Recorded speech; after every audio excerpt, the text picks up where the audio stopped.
Alright, right here. At this, you want to run off this corner, basically, this side, this edge. This is kind of the general area you want to aim at.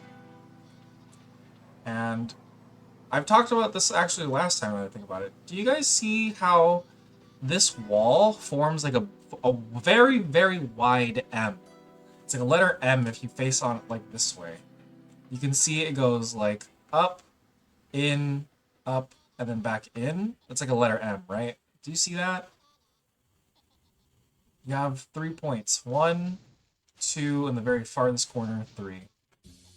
1, 2, 3, 4 edges. 1 edge, 2 edge, the edge behind that wall, and then the edge towards the gate.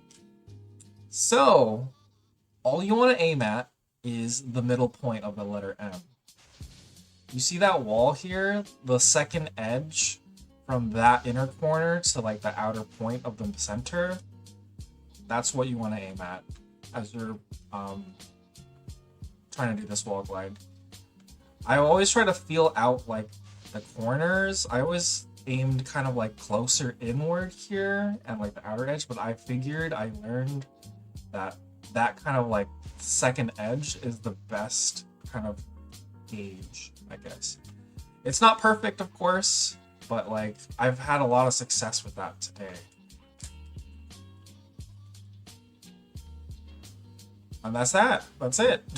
You just aim at that edge and you let go of the control stick, kind of, for the most part, and Spyro should just start rising. And once you're close enough, that's when you start to turn outward to charge over to the platform.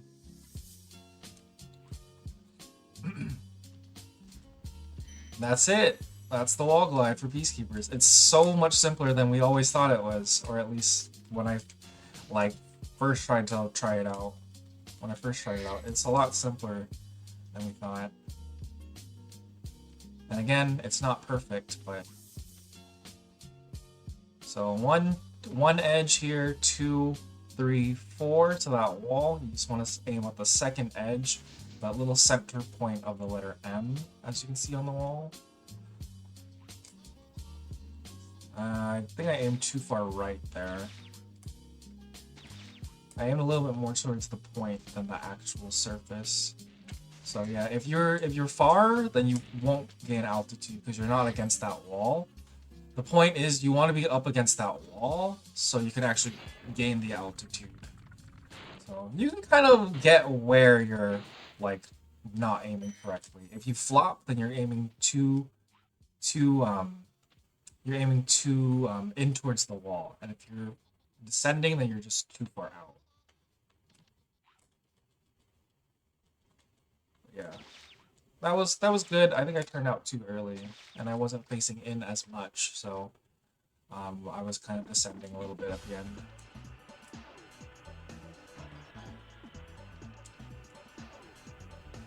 Did you line up for a second? Did it with no momentum? I charge into it. Running into charge glide, should I? I charge into it into a charge glide. I charge and I full hop and then I charge glide. This is okay. Let's pretend I get this dragon, right? I got the thief, blah blah blah blah blah. I hit the dragon. You're gonna turn the corner as tight as you can. You might have to reposition, but like you just turn in. I kind of use the full hop, like the time that Spyro jumps. I use that time to also reposition, because you can still turn Spyro in the air. As you're jumping, you can turn Spyro like slightly. So I just want to turn the corner until I'm kind of facing that general direction. As I jump, I want to like slightly reposition from based on what I see, and then charge glide. Pray to the fucking Lord that it works. And I just release the control stick. Because if you have the correct angle, like I said earlier, release the control stick and Spyro should just naturally ascend. You should just naturally gain altitude if you have the correct angle. So you don't have to worry about repositioning as you're already gliding. If you have it correct, just let Jesus take the wheel.